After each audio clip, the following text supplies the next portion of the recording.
you. Love you guys. Okay. How to write like a pro, timeless lessons that have made me money. Okay. So here's how I turned my copy from okay to top 1% in under 16 months. I've never read a copywriting book. I've never taken a copywriting class, and I've never done anything copywriting related. Even at school, I was always failing English class. So how did I become such a good copywriter in such a short amount of time with absolutely no expertise? I'm going to teach you everything I know about copywriting. And after this session, you're going to come out being a top 1% writer. I can assure you of that. So everything is writing. Blog posts are writing, newsletters are writing, video scripts are writing, LinkedIn posts are writing. Like, copywriting can literally change your life because everything you do is writing, from your texts to your posts to how you communicate. You read everything. So write better, sell better, grow faster. Simple. So the fundamentals. We've all heard about clear over clever, but what does that actually mean? Focus on one thing, short and concise, clear over clever, as it sounds.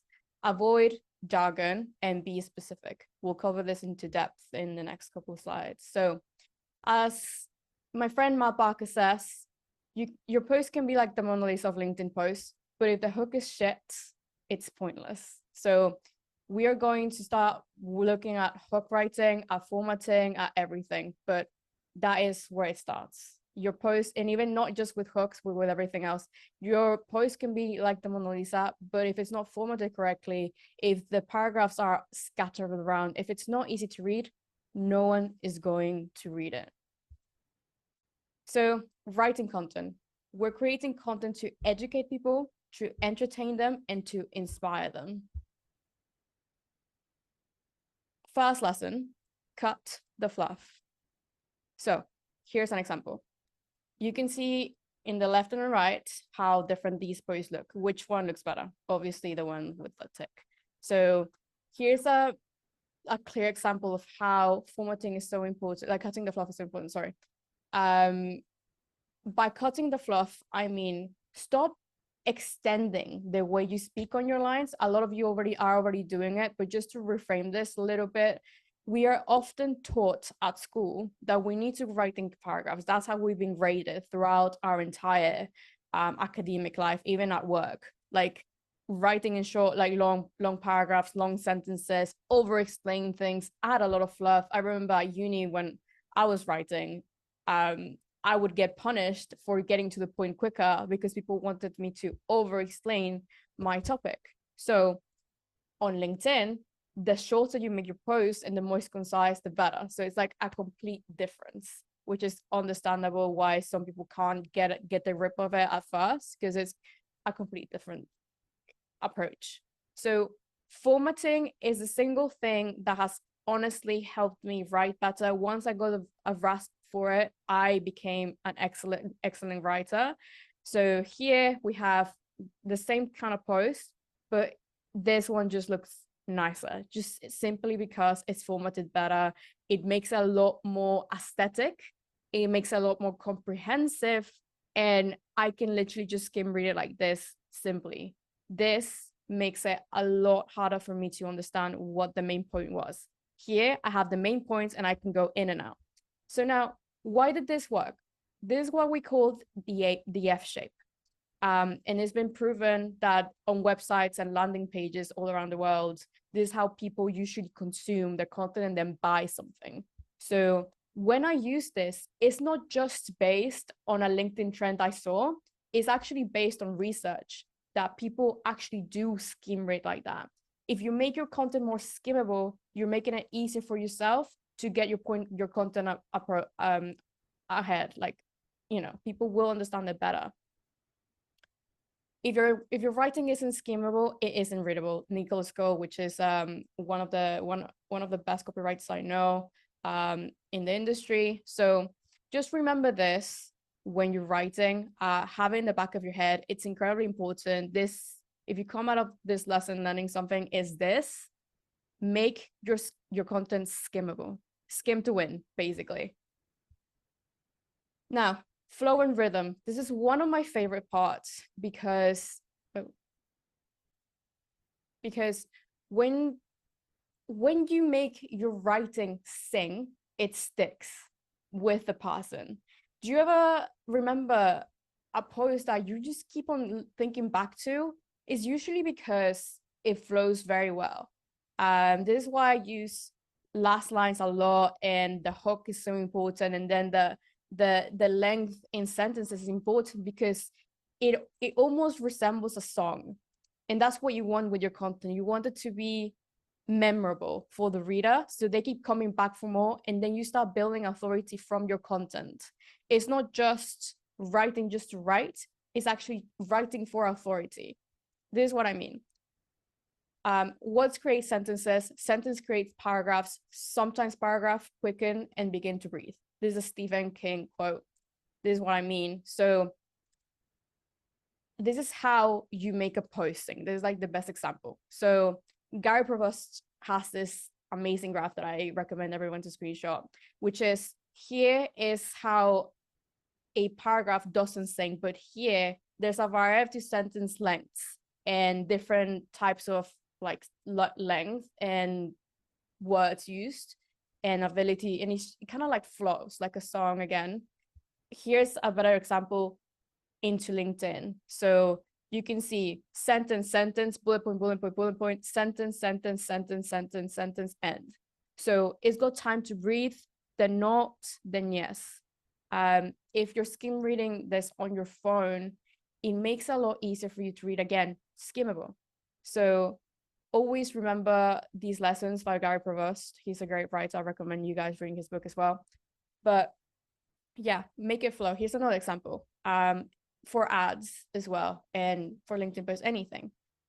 This light to wear, climate friendly. It doesn't really rhyme, but then if you read light on your feet, light on your planet, then it does. Then this is a bonus that Justin Walsh added once when I posted this post on my feed.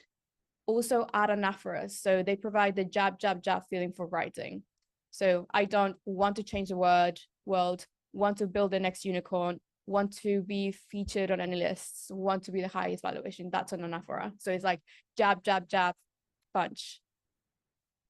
Now, the rule of three, and this is literally my favorite rule. I use and abuse this like it's a drug, because it literally is.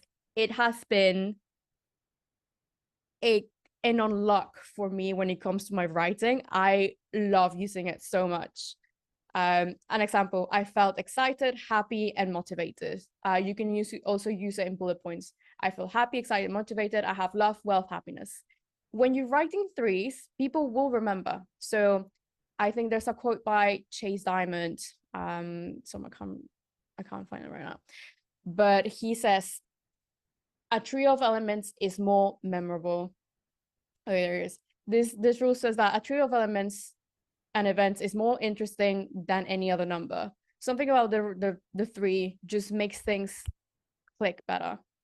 A punchy last line. If you want your copy to be memorable, end on a strong note. I do this a lot as well with my posts. So every single post I write, I always try and end with that platitude feeling that I usually tell you guys to use. So here's what I mean. Want real growth, put real effort. Masterclass over. So I literally put the mic drop. This is what you're trying to do with the punchy last line, is a mic drop effect, where you're not just explaining something, but you're actually preaching. You know, you'll be like, I know my shit. This is what I mean. Here's my quote, like my famous quote: treat every lesson, treat every post like it's a monologue that you're giving a conference, and you want people to just like remember you for something. That is it. Ever since I started doing this for myself and clients, content just started going incredibly well because it's more memorable. Like, you're giving people something to trigger the memory at the end of your post. Even in short posts like this, you start with a strong hook and you end with a strong hook. That is honestly so useful. Now, let's do it live. I asked some of you to send me a post. If you guys, I really didn't really grab it, but if you guys have a post that you want me to simplify, can you send it? I just want to make this a little bit more interactive, and I think there's some people waiting. Oh, mace.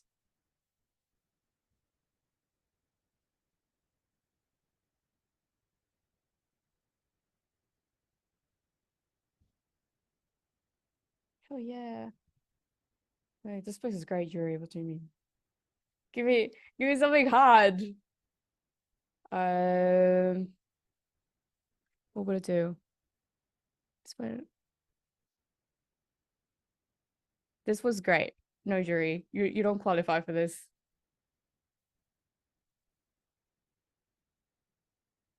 Okay, cool. This is great. Amazing. This was a great place anyway, but we can make it even better.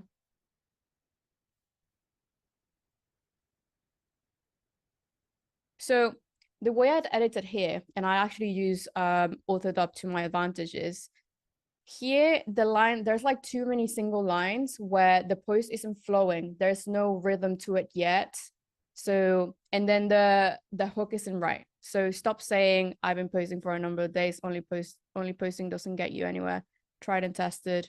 You should say I've been adding value through my posts. I'll say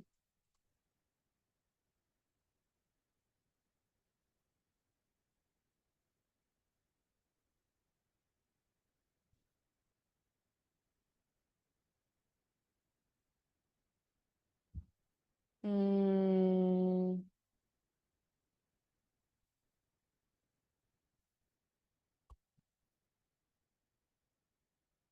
so here's how I'd fix it. I'd go posting is not winning, adding value is winning.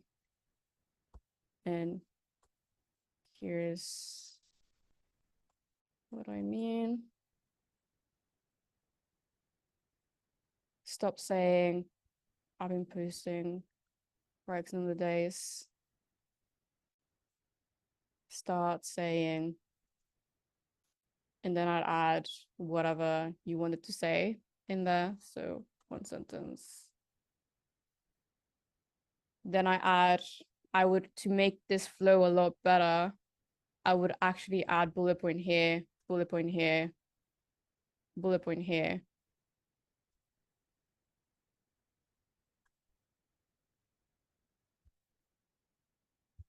I'll just pretend this is it. And then it just flows nicer. Can you see a difference? Obviously, you need to format it, and we'll pretend that's not that.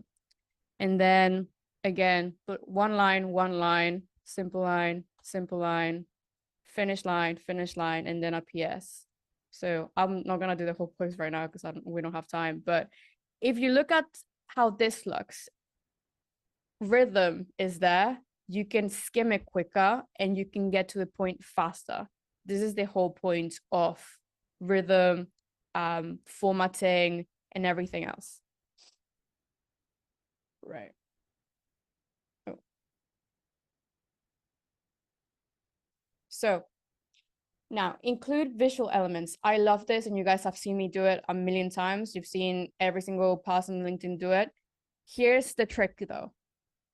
The only way a graphic works if it's following everything else, like all the other rules. The rule of three, a really good hook, good formatting, catchy first line, second lines, that like end lines. So with these, what makes them unique to every other carousel is the wording, how there's rhythm to this, like how to write monster hooks, then it's a shorter sentence, and then it's like in bold. You can do this with your text as I did it here, but Matt did it here in his actual image. So when you're trying to look at why a carousel is working and not yours, just actually think about the impact is making in the readers. Like, is it easy to read for them? Is it catching their eye?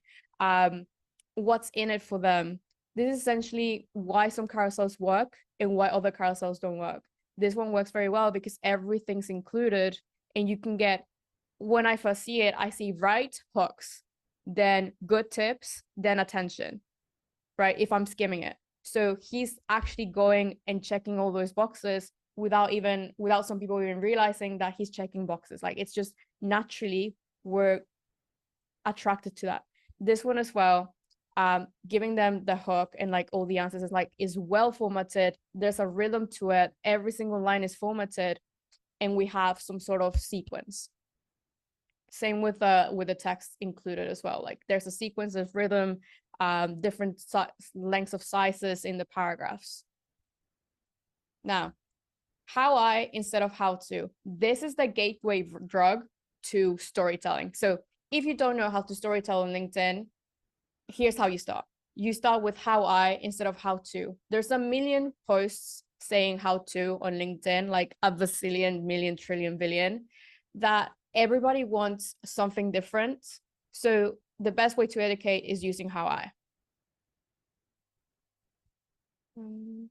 Okay, so this is a quote that I really like that I wrote. It's not for me. When it's you versus Google, make sure you win. This is why how I is so important. They want your personal take. They want you to be relatable. They want you to be an expert. I usually go to podcasts by Joe Rogan, Jordan Peterson, whoever it is, Stephen Bartlett, and I want to learn about psychology instead of Google or ChatGPT because I want to see the specialist's opinion. So in your case, you are the own expert, you're the own specialist in this case. So become that podcast guest, become that celebrity. People don't want to learn specific things from celebrities just because they're like they can find them everywhere else. It's like because they're invested in them and they want to see their own experience and they want to understand how they did specific things. You are here in this cohort learning from me because you've seen me grow from 0 to whatever it is now. It's my experience. So tell yours from your point of view. It's so important. I've tested this out with my content, how I versus how to. One how I post gets twice the impressions as my how to posts. Why? Because people are invested in me. Same with my storytelling posts. Same with clients. I've seen it everywhere. How I is like storytelling and personal information is just the next trend because in this world full of AI content, full of ChatGPT, people want you. Now, I was scrolling through my LinkedIn feed today, trying to find some examples to explain to you why this is important. And I saw this post. I can't remember who's to by, but you can see it had only 3 likes. It had been like 10 hours.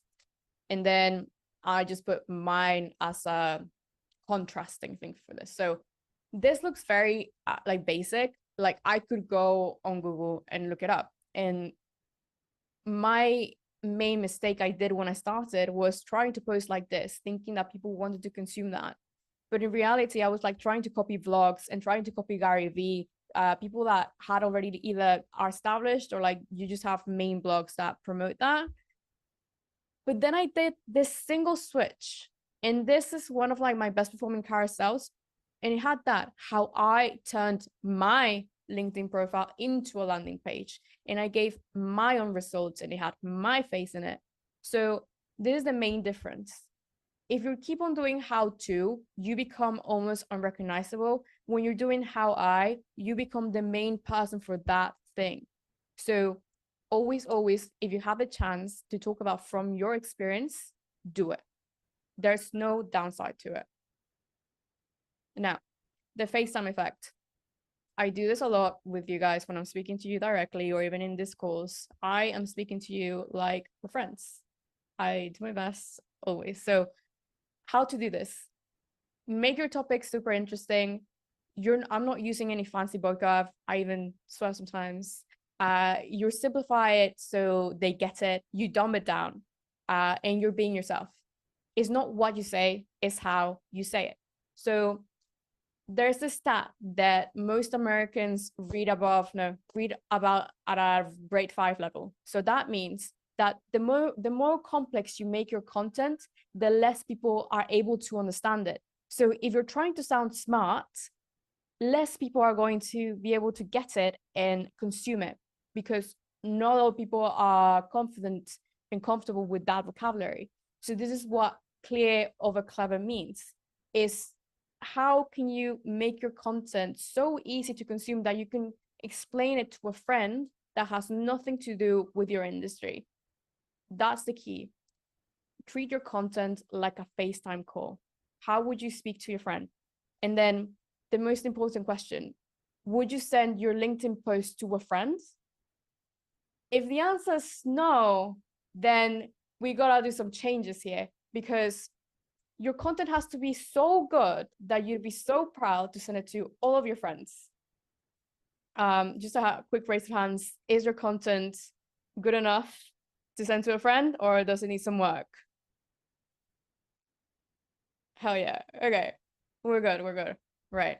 So this is a main question that I ask myself, because I used to be so ashamed of my LinkedIn content, because I just knew it wasn't good enough. Like I knew I needed to work in that. You need self-awareness, and you need to know, okay, I just need to keep on doing it.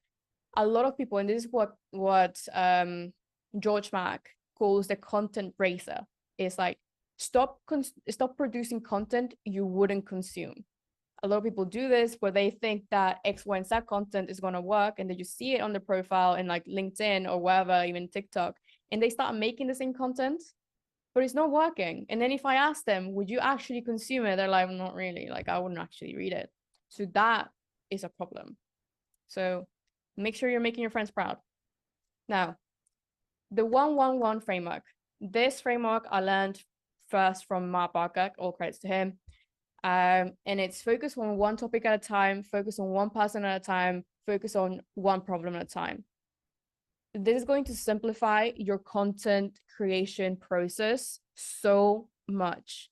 It's the best way to cut the fluff, to know who you're talking to, and to know what problems you're going to address every single time.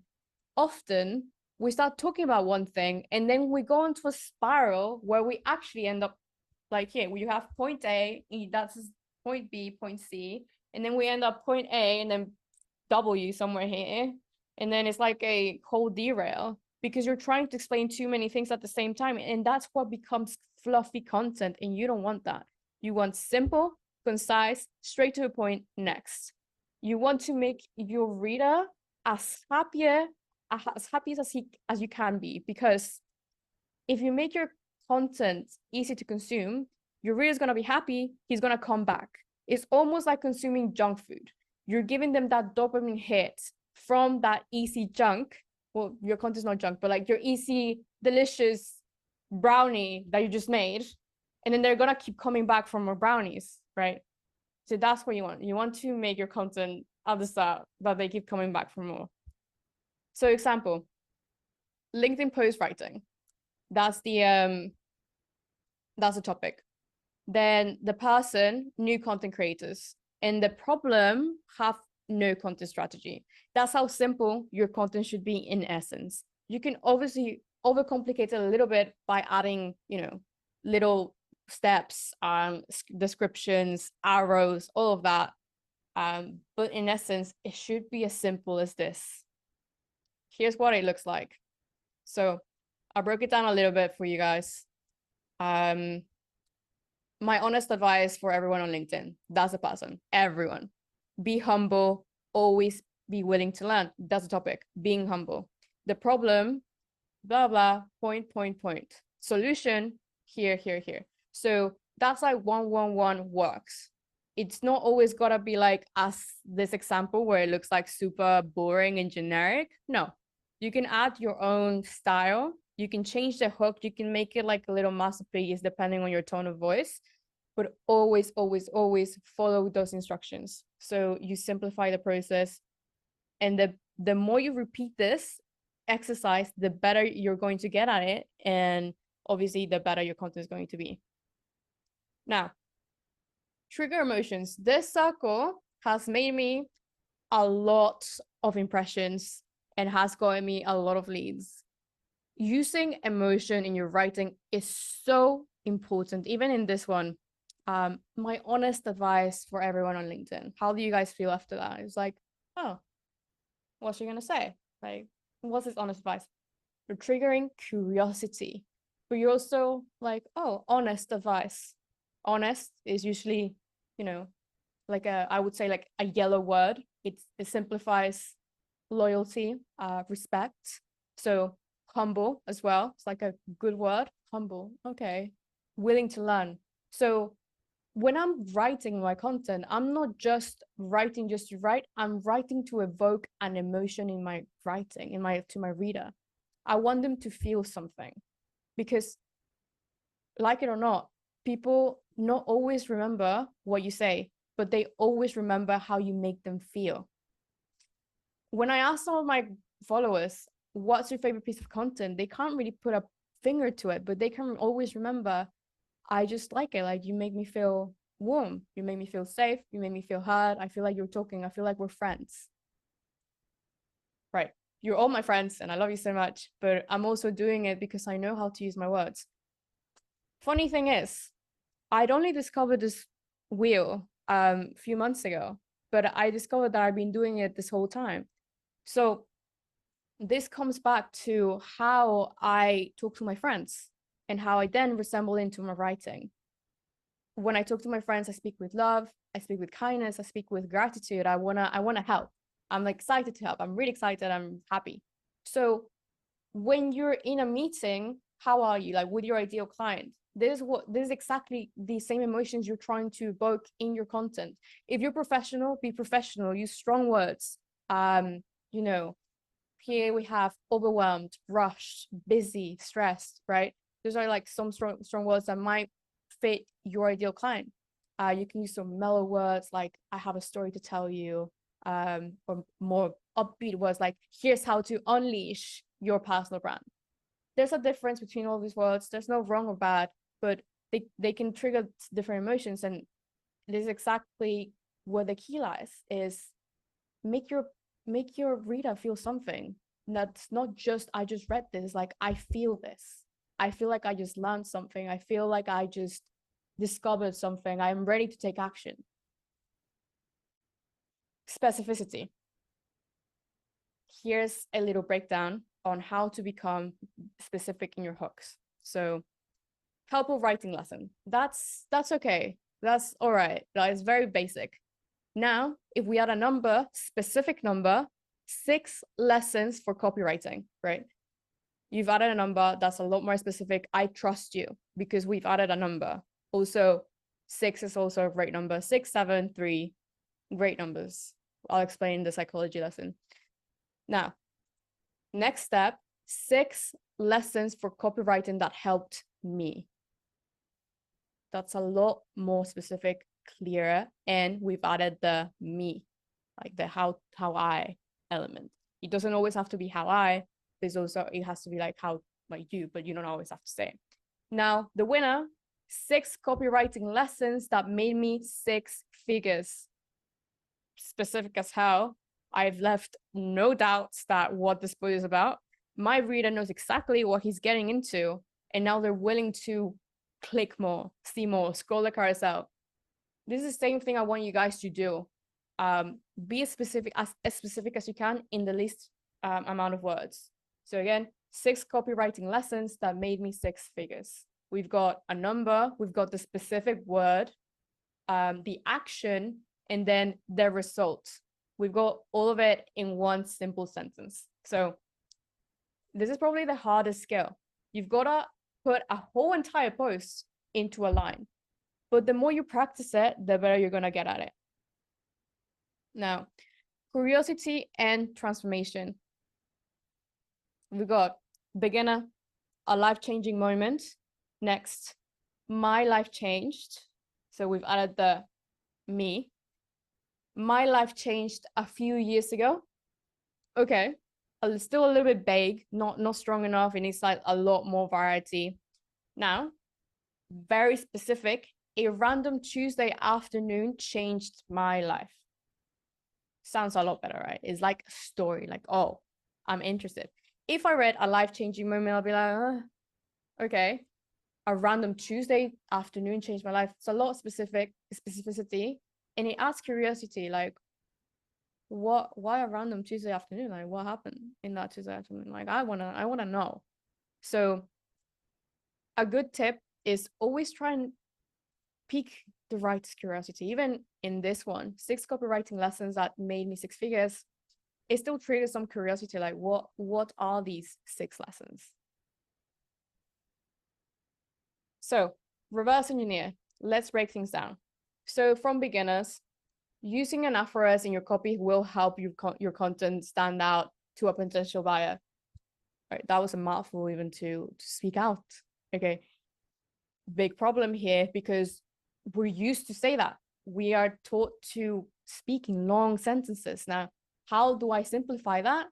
Using an aphorism can help your content better. It's not specific, but it's better. It's not making me want to go to sleep. Intermediate, how to use an aphorism when you write your content. We've added the how-to, we've added the word, what is it, and write your content. When you write content.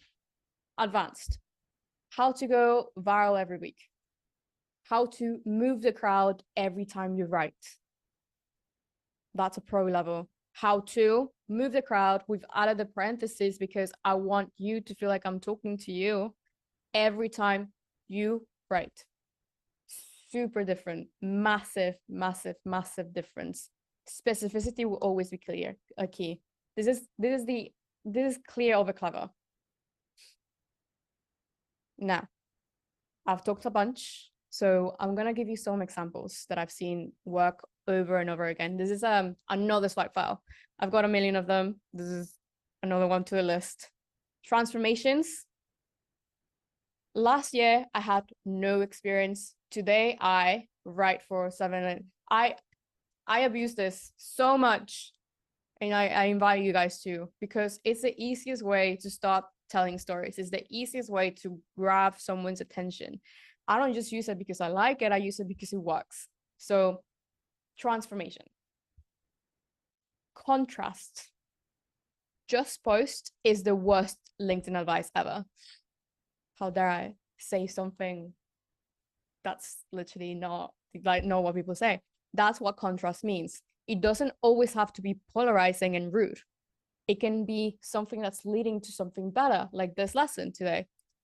I'm kind of like being like, no, this is the worst advice ever, but here's how actually to execute this, the essence of this advice, right? A lot of people make the mistake of trying to be polarizing in the way that you're being just rude or just being like, don't do this. But then it usually lands badly on the reader because they can't really hear you say it. They're just reading it. But, so you have to be careful with it. So be polarizing and add contrast only when you're able to educate them upwards, not downwards. Like create a positive emotion, create an educational version of it. How-tos. Now, I've got a bunch of Twitter screenshots here. They're just so much easier to find. How to be insanely productive, how to fall asleep, how to make money with SEO. I know I said how I is better, but how to still has a place in your content. I definitely invite you guys to test both. They're both equally as beneficial. How I definitely has my ticket. Like I love it, but how to is still very relevant. So try both. You can do simple listicles like this. You can do a longer post on how to, like rules and how to fall asleep if you guys want. Story starters. Stories are my favorite. We know it. So we got a couple of my favorite. I have a friend who is 40 and damn near a billionaire. I asked him what his one key to investing well is. Here's what he told me. So there's a really good way to start telling a story without it sounding super boring and without you giving a bunch of additional context that no one needs to read yet. People are smart. They can just assume things. Remember the law of assumption. Like people can just assume things. Like people can know the background. You don't need to explain that the billionaire friend that she met in an airplane when she was flying to Cannes was that person. She can just say that. You don't need to explain that whole thing. You can explain it after, but not at the start. Otherwise, your reader's going to get bored. 3 years ago, I escaped the rat race. Again, super simple, super easy. Didn't need to give any context. It can be implied. It can be assumed. My parents struggled with crack addiction. I used to live in a motorhome as a kid. I was a college dropout. Here's how I overcame it all. So this is a good mix of storytelling and how I. So gave enough context for you to understand the situation, but didn't extend it so you stopped reading it after a while. time frames. 3 years ago, I sucked at writing. 3 years ago, I skipped the writing. Okay, we love the 3. 3 months ago, I spoke to Hollywood's storytelling king.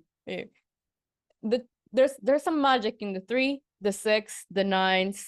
Don't know. Yes, I know, but I'll explain later. We don't have time.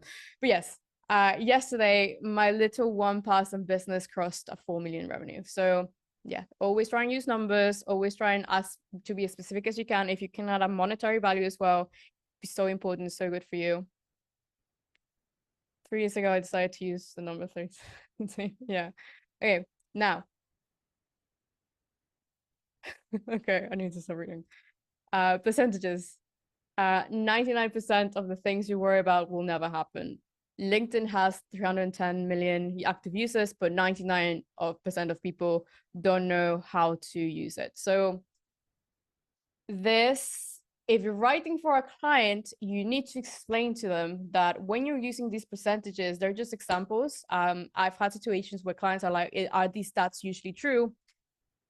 Often, obviously not, but I'm not telling you to lie, but it is just how it works. Like people will just know that it's like, it's not an accurate line, but it's a hook that then it works. Numbered lists.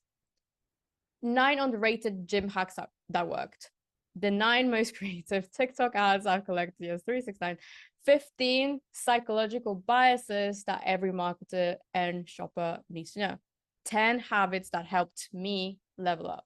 So using numbers, again, makes the reader feel more comfortable. They know exactly what they're getting. They know how much time it's going to take them to read it. There's a variety of benefits you get when you're using numbers. So if you can, always use them. If you can, use a list. It will always work in your favor. Hook modifiers, probably one of my favorite. You see me do this a lot on LinkedIn, but they work on Twitter as well. I'm showing you Twitter screenshots because I've become a more advanced writer through Twitter because it's just more consumable and easier to read because it's just like smaller tweets. So that's why. But LinkedIn is where it's at. How to get creative without taking drugs. 14 steps to writing better content that gets leads every day. Still my exact writing system. So when you're adding the parenthesis, it just adds that space for extra context without taking over the hook, which is amazing when you're trying to actually give in that little bit extra of extra context, or even crack a joke, or gives like a polarizing opinion, like something contrasting that gets people to stop the scroll. I love using these. They always work and they're so good. It just makes writing a lot easier. Now, the art of self-awareness. You've got the entire A to Z copywriting lesson here. This is everything I know about copywriting. I don't know anything else. If you ask me about any other rules, I'm gonna be like, what? So this is everything I've used to sort of scale my content and make it the best possible I could, just through following those simple rules. There's nothing more in the booklet of content that I can give you. So now it's on your ball to execute on all of this. I could tell you everything. I could read your book by Stephen King. I could ask the best copywriters to come back. But if you guys don't apply these simple hacks, it's nothing else gonna work. So this lesson to me is the most important one that you're gonna take here, because I'm gonna see here who applies and who doesn't. If you're applying these simple fundamentals, you're going to become a better writer. There's no doubt about it. I just hope that you guys actually execute on all of these lessons, because they are going to transform your writing, no doubts. To finish this lesson, more gym sessions equals more muscle. More writing sessions equals better posts. Put in the reps. There's no shortcuts. All right. That's the end of the copywriting session. I love copywriting so much, and I hope you guys do too at the end of this this cohort. So yes. Oh yeah. All right. Yeah, we finished on time. I have some times for questions if you guys want to ask. Raise your hand if you have any questions with the thingy.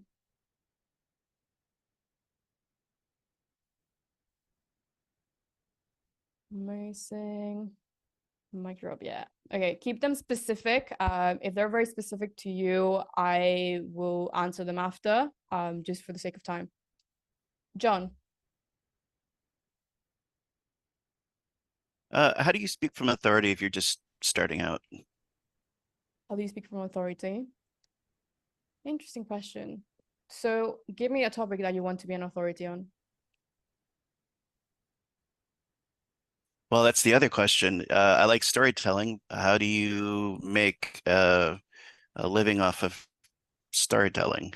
So there's this concept I call, it's called, I don't call it, it's called borrowed credibility. And you start using other people's names to get yours in the door. You'll see this a lot on Twitter. You'll see this a lot on LinkedIn.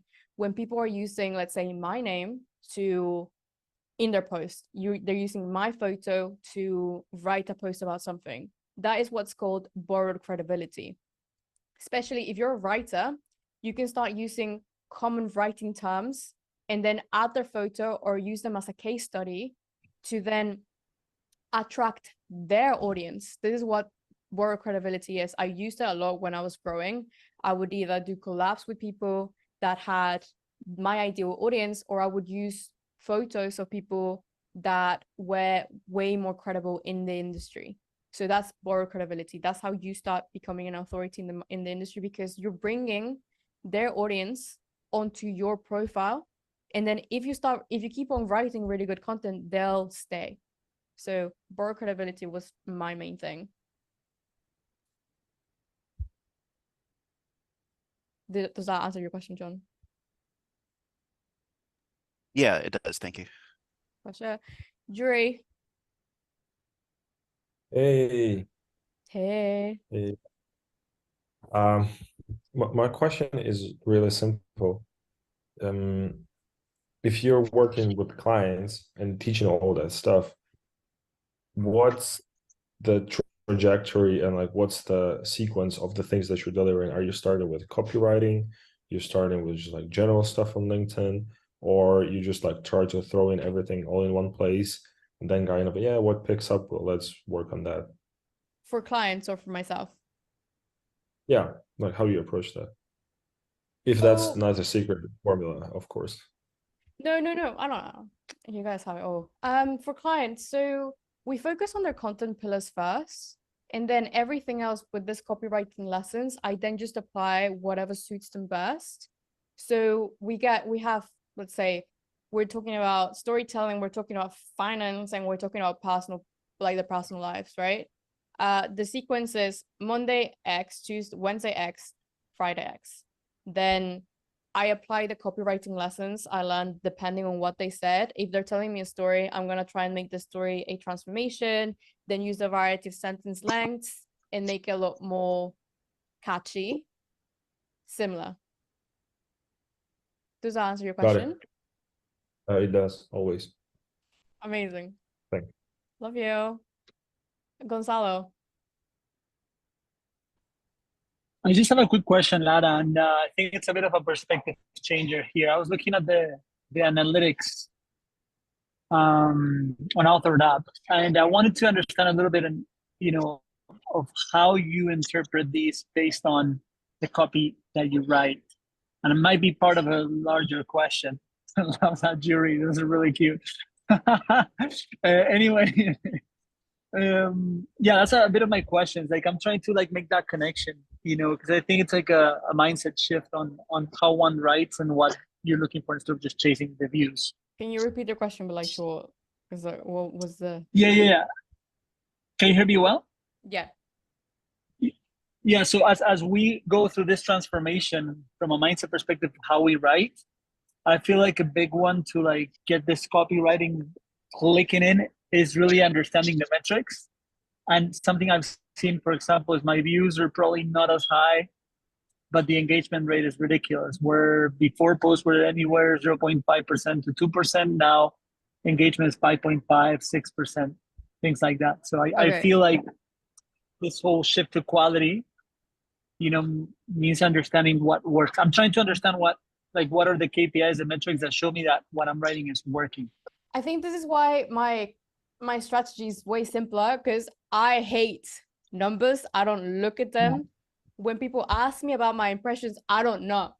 People were asking me the other day, what are your impressions? I honestly don't look at them. I just go, my metrics are number of likes, comments, and quality of comments. When I made my shift to become an expert copywriter, I stopped using selfies because it wasn't serving my purpose. I was trying to become an authority, less of like a girl in marketing for me. Like, I just didn't want that. I'm not saying you shouldn't, but this is my shift. My reach dropped so bad, cut in half.